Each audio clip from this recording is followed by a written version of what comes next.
그러면 이번엔 전조 현상에 대해서 알아볼 건데요. 이제 5대 자산 중에서 하나씩 알아볼 건데, 먼저 통화. 어떻게 되는 건가요? 통화는 먼저 통화, 뭐 채권 이런 게 했을 때, 전 미국 중심으로 먼저 보는 게 맞습니다. 그래서 통화하면 일단 미국 달러를 보는 거고요. 채권하면 미국 채권을 먼저 보는 거고요. 주식하면 미국 주식 보고 이제 한국 주식까지 보고, 상품 보면 상품은 이제 미국만의 것이 아니니까 전 세계적으로 보면 되는데, 부동산 역시 미국 부동산을 먼저 보고 그 다음에 한국을 봐요. 이제 이런 식으로 생각을 해야 되는 거고, 통화는 이제 한마디로 미국 달러를 보는 거라고 할 수 있겠죠. 미국 달러는 수급의 가장 중요한 그 요소로서 그러니까 전 세계 수급을 다 책임진다고 보시면 돼요. 그래서 유동성의 끝판왕이다. 유동성은 두 가지가 보통 있어요. 이제 국내 유동성이 있고 해외 유동성이 있어요.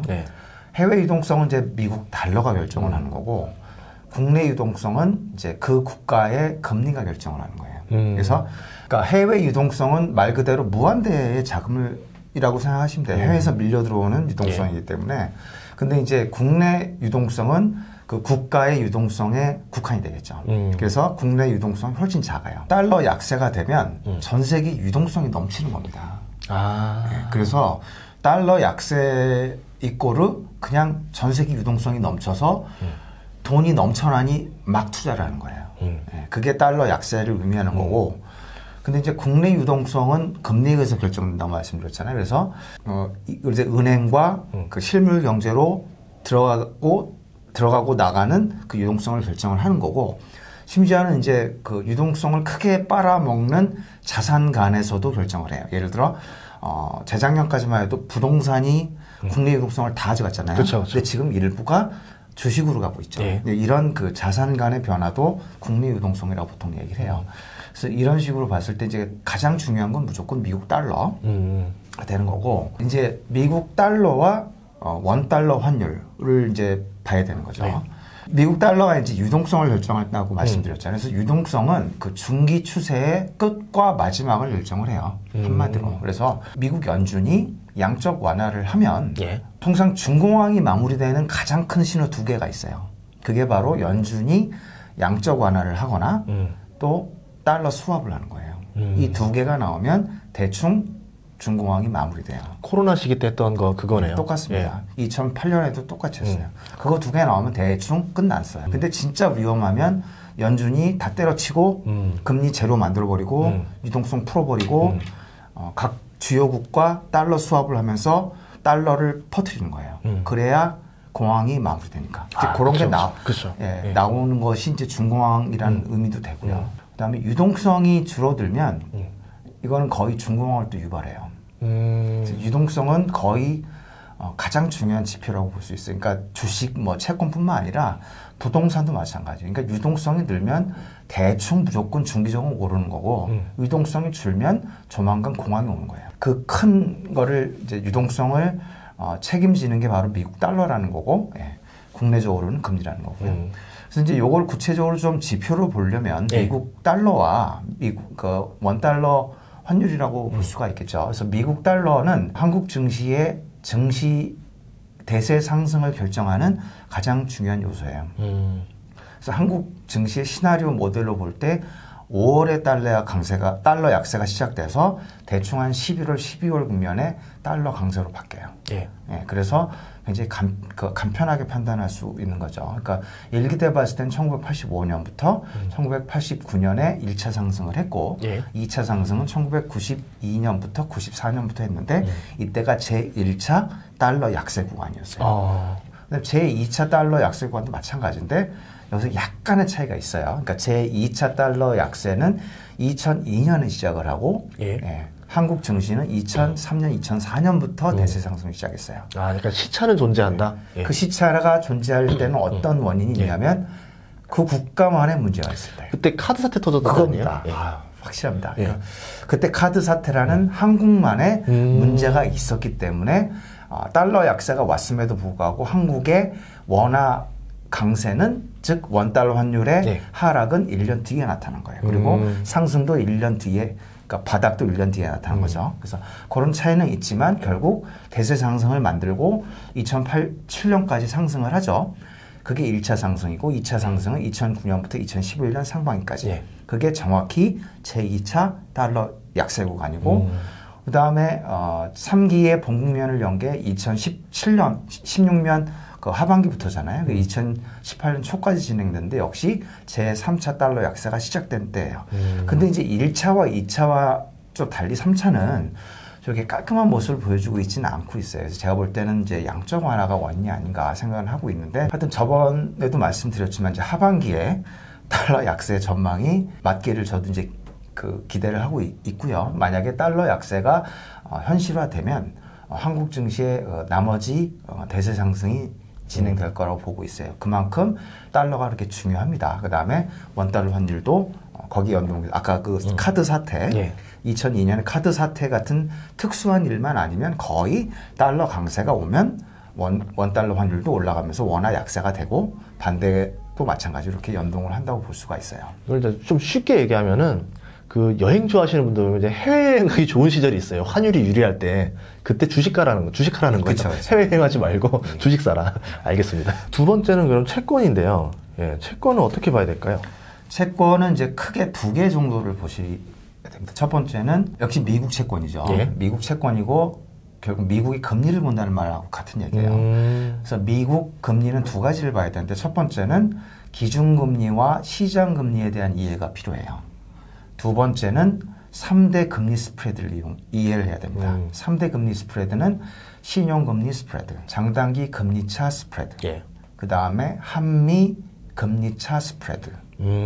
요즘은 이제 중미 금리차 스프레드도 요즘 점점 중요해지고 있어서 그 세 가지의 3대 금리 스프레드 이제 제가 붙인 말이에요. 그래서 그 세 가지를 이해하는 게 두 번째고 첫 번째를 보면 이제 기준금리하고 시장금리를 이해를 해야 된다고 말씀드렸잖아요. 예. 기준금리는 연준이 결정을 하잖아요. 그래서 연준이 금리를 올릴 때가 대세 상승의 시작인데 그거를 대부분의 투자자가 인정을 안 하세요.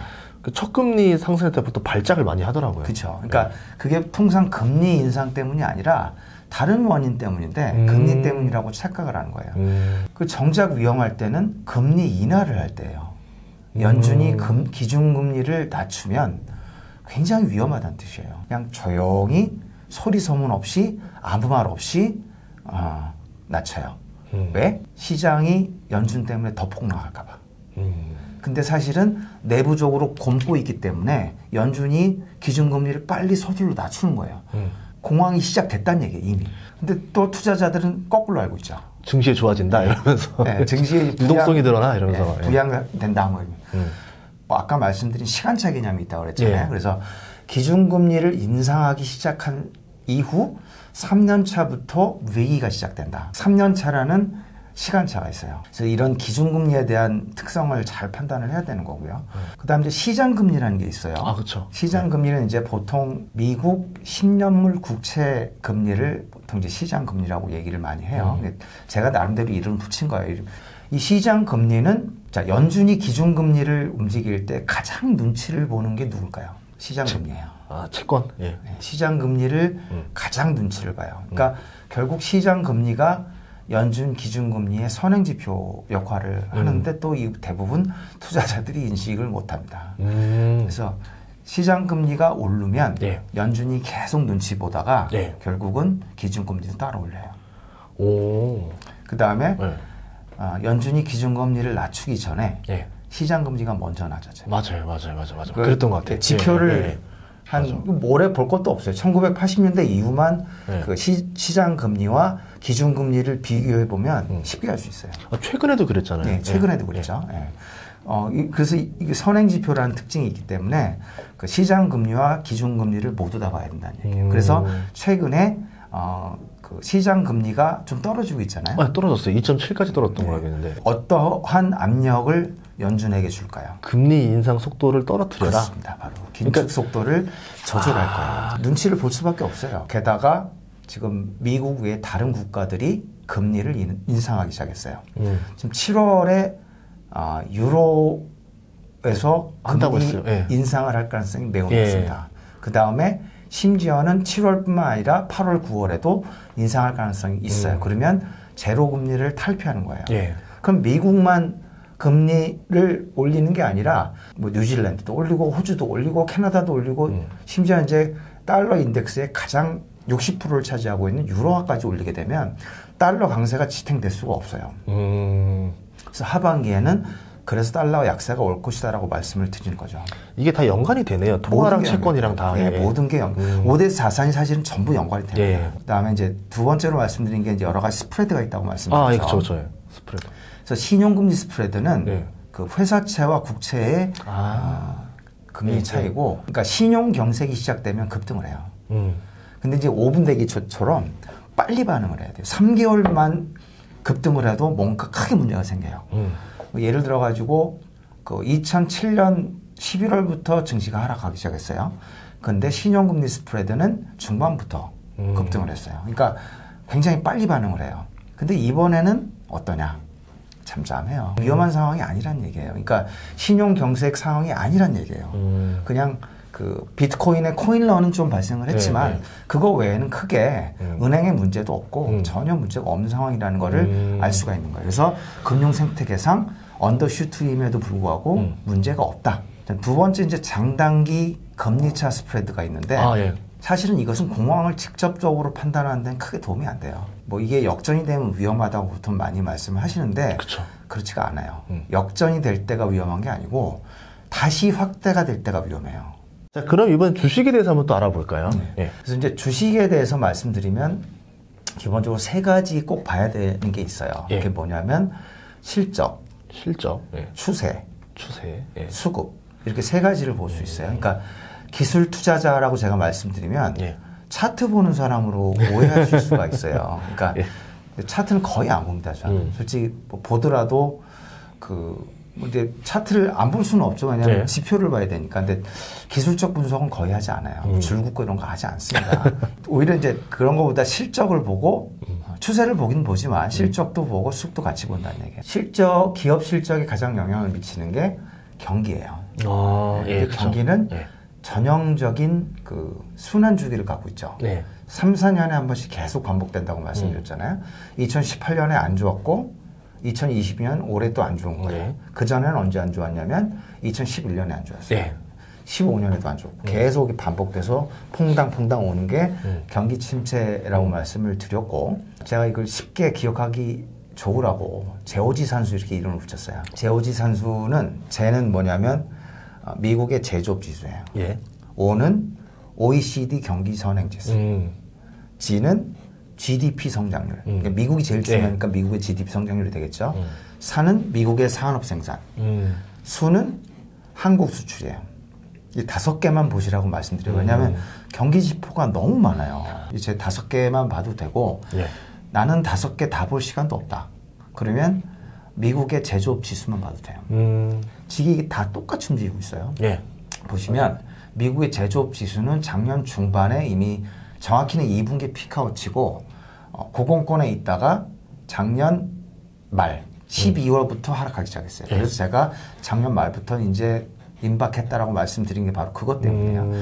산업 생산하고 제조업 지수는 거의 비슷하게 움직이는데 왜 산업 생산을 껴주냐면 랜디 효과 때문이에요. 그러니까 ISM 제조업 지수는 1940년대부터 있던 존재인데 산업 생산은 1920년대부터 있어요. 오래됐구나.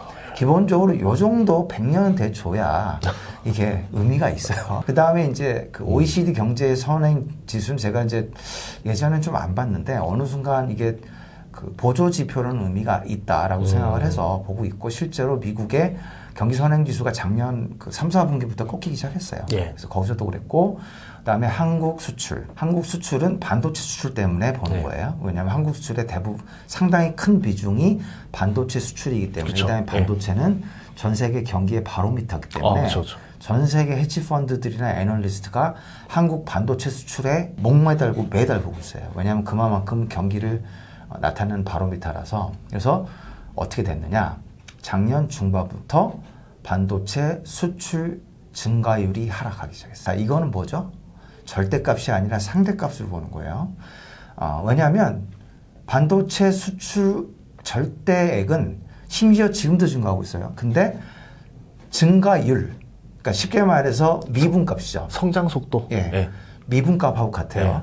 그러니까 미분값, 상대값을 보는 게 기술 투자자고 절대값을 보는 게 기본 투자자이기 때문에 작년 중반부터 이미 한국 수출의 증가율이 꺾였다는 게 되게 중요해요. 그러니까 작년 중반에 무슨 일이 생겼나요? 미국 경기도 이제 그렇죠. 그 다음에 반도체 수출 증가율도 꺾였죠. 달러 강세 시작됐죠. 원달러 환율도 상승하기 시작했죠. 이런 것들이 다 전조현상으로 말씀을 드릴 수 있는 거예요. 경기를 나타내는 거고 아마 이제 당분간 올해 계속 안 좋을 거예요. 그러다가 내년 뭐 올해 말이나 내년부터 경기가 다시 상승을 하고 한 2024년, 2025년이 되면 경기가 또 하락할 거예요. 그럼 또 슬그머니 나오면 되고 그런 식으로 보는 게 실적 첫 번째고 두 번째 실적은 이제 밸류에이션을 좀 보는 거예요. 통상 밸류에이션이 정확한 그 절대값으로 주가를 결정해 주진 않지만 통상적으로 역사적 그 저점 밴드가 위치해 있는 데 존재를 하면 대충 바닥이고 대충 선정권을 형성을 하긴 해요. 그래서 절대 무시할 수는 없어요. 그래서 이제 PER하고 PBR 통상 많이 보죠. 개인적으로 기업을 볼 때는 PER, PBR보다 더 중시 여기는 지표가 그 OPM과 ROE예요. 영업이익률과 ROE가 되게 중요한데 그쵸. 왜냐하면 그거는 그러니까 PER과 PBR은 그 시총이 들어간 지표이기 때문에 절반은 그 가격 지표예요. 맞아요. 근데 OPM하고 ROE는 순수한 실적 지표예요. 요게 3년 예를 들어 이제 제가 투자하는 기업은 기본적으로 등급을 나눠놨거든요. 제가 실적 1등급이라고 규정하는 기업은 3년 이상, OPM이 20 이상, ROE가 10 이상, 그러면 1등급으로 쳐줘요. 오, 괜찮은 기업인데요? 그 다음에 이제 그 이런 밸류에이션을 보는 이유 중에 하나는 주가와 밸류에이션이 거꾸로 움직일 때가 있어요. 예를 들어 1987년도에 블랙 먼데이가 왔잖아요. 근데 1987년 초에 그 조지 소로스의 후계자인 그 드러켄 밀러라는 분이 계세요. 되게 굉장히 중요한 분인데 드러켄 밀러께서 한 2분기쯤에 주식을 팔면서 그 주식을 매도한 이유를 말씀하신 게 지금 미국의 실적이 굉장히 안 좋은데 주가가 너무 많이 상승을 했다라는 식으로 말씀하셨거든요. 실제 이제 블랙 먼데이가 왔죠. 이제 그런 일들이 보통 공황 직전에 많이 생겨요. 유동성이 줄면서 기업 실적도 줄고 근데 주가는 과열을 지속하거든요.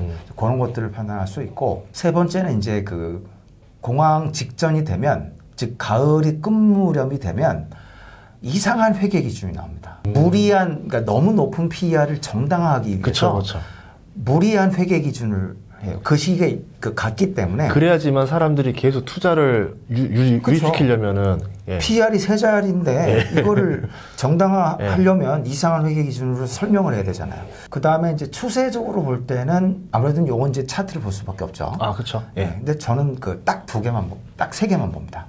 첫 번째는 상승 각도가 급증하느냐. 요거는 어김없이 생겨요. 가을 국면이 되면. 가을 국면이 되면 거의 대부분 생기는데 그 2007년에도 그랬죠. 예를 들어 작년 중반에 뭐 카카오가 그 급등하다 급등으로 바뀌었잖아요. 그때도 마찬가지로 그랬고 그런 일이 계속 반복이 됩니다. 두 번째는 거래량. 거래량이 증가할 때는 뭔가 이유가 있어요. 작년 2018년도 전에 부동산은 어땠어요? 상승 추세였죠. 상승 추세였죠. 그러면 거래량이 침체되면 추세가 안 바뀌는 거죠. 그럼 여전히 상승하는 거죠. 거래량이 급증했을 때 위험한 거예요. 아, 어쨌든 전환이 되는 국면이다. 계속 이제 상승하다가 어느 순간 이제 하락하겠죠. 그때가 바로 거래량이 급증할 때예요. 그러니까 뭐 보통 보면 이제 작전주나 이런 것도 보면은 대량 뭐 거대 음봉이 터지면서 대량 거래가 터졌을 때가 제일 위험하다 이런 말 하잖아요. 그렇게 생각합니다. 아까 말씀드린 거하고 겸비하면 상승 각도가 급증하면서 거래량이 폭발한다. 게임 끝난 거예요. 근데 지금 올해 아니 작년 중반부터 한국 증시 안 좋잖아요. 작년 중반 이후로 거래량이 계속 감소하고 있어요. 선바뀜이 별로 안 일어났다는 얘기고 이전 추세가 유지된다는 거죠. 그러면 이전 추세가 상승 추세였잖아요. 그러니까 지금도 상승 추세를 유지한다는 거예요. 그다음에 세 번째는 뭐냐면 역사적 신고가를 돌파할 때는 반드시 주목해야 돼요. 그 시대의 주도 업종으로 판단되는 업종 대표주인 우량 대형주가 역사적 신고가를 돌파한다. 좋은 예가 삼성 SDI예요. 2019년에 역사적 신고가를 돌파했고 이제 그 시대의 주도 업종이 시작을 하는 거거든요. 예전에 90년대 그 삼성 SDI가 사실은 삼성 전관이었거든요. 그때도 역사적 신고가를 돌파한 다음에 10배가 상승을 했어요. 2019년 말에 삼성 SDI가 역사적 신고가를 돌파한 이후로 몇 배 올랐죠? 4배인가 5배 올랐죠. 그리고 지금 조금 하락을 했지만 여전히 상승 추세는 유지하고 있는 거예요. 이렇게 이제 세 가지 상승각도 급증, 거래량에 대한 통찰, 그 다음에 그 시대가 요구하는 주도업종이 역사적 신고가를 돌파했을 때, 요 세 가지 정도는 주식 기술적인 분석에서는 꼭 볼 필요가 있다. 그러면 마지막으로 수급이 남았는데요. 이제 가장 좋은 게 외국인인데 외국인은 이제 정확하게 그건 안 돼요. 그래서 보통 외국인이 봄 국면에 많이 비중을 늘리다가 여름 국면부터 비중을 크게 줄입니다. 이게 이제 투자자들이 굉장히 헷갈려 하시는 부분이에요. 그쵸.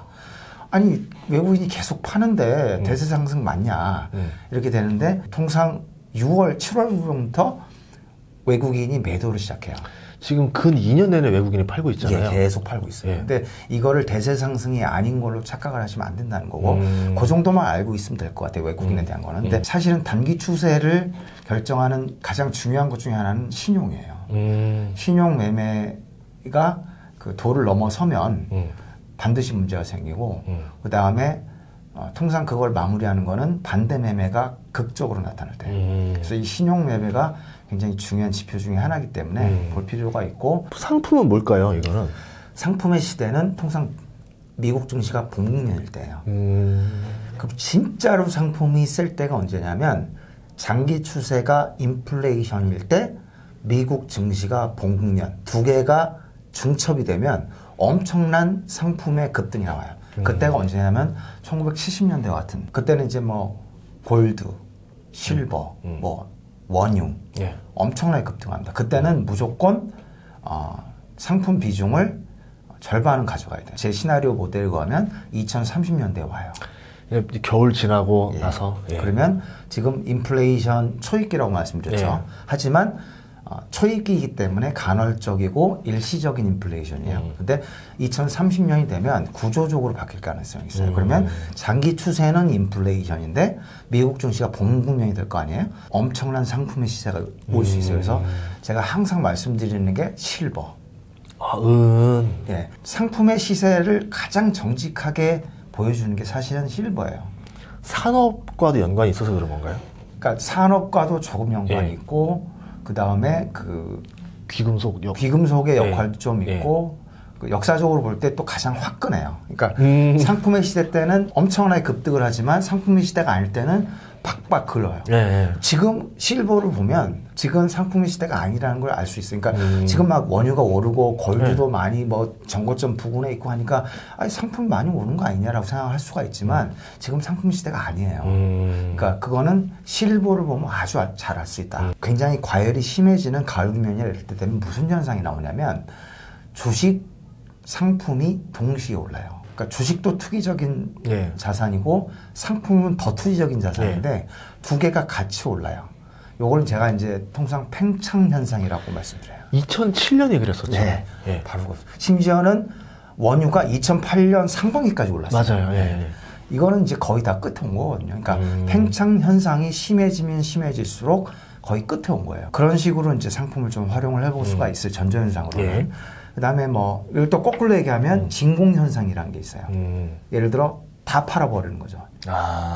유가도 하락하고, 주식도 하락하고, 심지어는 채권까지 하락해버리면 더 이상 팔 사람이 없어요. 그럼 이걸 진공현상이라고 하고, 유가에 대해서만 하나만 더 말씀드리면, 유가가 하락하면 그때는 기술주 시대가 와요. 그 유가가 1986년도에 크게 하락을 했거든요. 다시 상승 추세로 바뀌는 게 언제냐면, 무려 1999년까지 바닥을 팍팍 긁어요. 그때가 언제다? 미국 증시 6기의 여름과 가을 국면. 1999년부터 유가가 상승을 시작해서 언제까지 상승한다? 2011년까지. 그땐 정확히 미국 증시 봉국년하고 맞아요. 기술주가 오를 수가 없는 시기예요. 근데 원유가 또 언제 폭락을 했냐면 2014년도에 폭락을 했어요. 그쵸. 그냥 뚝 떨어졌어요, 그때. 그때부터 기술주의 시대가 시작돼요. 원유만 봐도 상품의 시대가 뭐고 주도업종이 뭔지를 큰 그림에서는 판단할 수 있다는 거예요. 그러면 지금 같은 경우는 이제 맞아 떨어지려면은 유가가 좀 하락을 해야 되겠네요. 하락을 할 겁니다. 이제 다시 미국이든 한국이든 상승 추세로 바뀌면 달러 약세와 함께 유가가 하락을 할 거예요. 그럼 마지막으로 부동산인데, 자, 이건 어떻게 연관이 있을까요? 자, 부동산도 굉장히 그 시가총액이 크기 때문에 네. 반드시 판단을 해야 됩니다. 왜냐하면 모든 공황 때 부동산 위기가 오는 건 아니에요. 하지만 모든 부동산 위기 때는 반드시 공황이 와요. 부동산도 17년의 순환주기를 따릅니다. 네. 그래서 한센주기라고 하잖아요. 예. 다음이 2024년이에요. 맞아요. 네, 그러면 그러니까 1990년대의 소공황은 부동산 위기가 겹친 거예요. 하지만 뭐 94년, 98년, 2000년은 부동산하고 상관이 없어요. 근데 2008년 금융위기는 그 부동산 위기하고 중첩이 된 거예요. 근데 다음 2024년이나 2025년은 부동산 위기와 중첩될 가능성이 굉장히 유사하다는 거예요. 한국 기준으로 말씀드릴게요. 왜냐하면 미국은 이제 분양제도라든가 전세제도가 없는데 네. 한국은 친절하게 그게 있어가지고 지표가 아주 분명합니다. 그래서 한국에서는 그러니까 유동성은 기본적으로 보는 거고요. 유동성을 빼고는 딱 3개만 보면 돼요. 악성 미분양, 그 다음에 전세가율, 공급. 이 3가지만 보면 돼요. 악성 미분양이 증가하기 시작하고 1년 뒤부터 부동산 가격이 하락하기. 지금 서울권을 보면 전혀 그런 상황이 아니죠. 네. 그 다음에 전세가율도 보통 40%가 깨진 이후에 상승을 하면서 부동산 하락이 시작돼요. 그러니까 장단기 금치하고 되게 유사해요. 40을 역전의 그 정도의 바라고 생각하면 40%가 깨진 이후에 다시 상승하기 시작한 때가 부동산 위기가 시작돼요. 공급은 통상 이제 지금 뭐 공급이 워낙 적으니까 그럼 2024년에도 사실 공급이 크게 올 것 같지는 않아요. 제가 볼 때는 네. 3기 신도시나 이런 거 2027년은 돼야 맞아요. 그때거든요. 네. 올 것 같은데 그게 더 위험한 거예요. 왜냐하면 2024년이나 2025년에 전체 경기가 무너질 가능성이 있어요. 그러니까 금리 인하기가 중첩이 되면서 미국 부동산은 먼저 붕괴가 돼요. 그러면 한국에서는 중공황이 일어날 가능성이 크단 말이에요. 그러면 중공황이 일어나면 부동산이 아무리 뭐 그래도 같이 꺾이게 돼 있어요. 근데 거기서 살짝만 꺾이면 다행인데 2026년, 2027년에 3기 신도시나 그 다음에 그 재건축, 서울권도 재건축 시작하잖아요. 그쵸, 그러면 그쵸. 공급이 그때부터 막 들어와요. 그러면 한 3, 4년 맞이 가는 거예요. 그 똑같은 일이 언제 생겼냐면 2010년도에 생긴 거예요. 그러니까 2008년도에 금융위기가 있었지만 부동산이 2009년도에 꽤 반등을 했어요. 거의 뭐 타워팰리스 이런 데만 빼고는 거의 많이 반등을 했는데 2010년 때부터 2013년까지 하락을 했단 말이에요. 네, 맞아요. 가장 큰 원인이 이명박 정부의 보금자리 정책으로 인한 공급 증가 때문에. 그래서 그냥 한번 하락하고 말 거를 더 침체를 한 거예요. 이제 그런 똑같은 시나리오가 2025년 이후에 생길 거라. 그래서 이제 여기서 말씀드리는 이제 그거는 미국 부동산이 먼저 하락을 할 거라는 거. 그다음에 미국 부동산이 이번에는 한국의 중공황, 미국의 소공황과 중첩이 될 거라는 거. 그런 측면에서 5대 자산의 전조현상으로 먼저 작용을 할 거예요. 이렇게 또 5대 자산에 대해서 우리가 좀 길게 알아봤는데 이거를 5개를 다 들어야지만 종합적으로 좀 추론이 가능하겠다는 생각이 들었어요. 그래서 이거 좀 시간이 길어도 여러분들이 좀 끝까지 다 들었었으면 좋겠습니다. 네, 정말 오늘 시간 너무 감사하고요. 다음에 또 하나 또 알려주실 게 하나 있죠. 주도업종인데요. 네. 사실은 수익률에 가장 도움이 되는 거는 주도업종이잖아요. 뭘 사야 되냐? 그렇죠. 윤곽은 되지만 조금 더 뎁스 있게 들어가는 이제 주도업종에 대해서 다음 시간에 말씀드릴 수 있을 것 같습니다. 알겠습니다. 다음 시간에도 많이 사랑해 주시길 바라겠고요. 이렇게 또 이제 귀한 자리 내주셔서 감사합니다.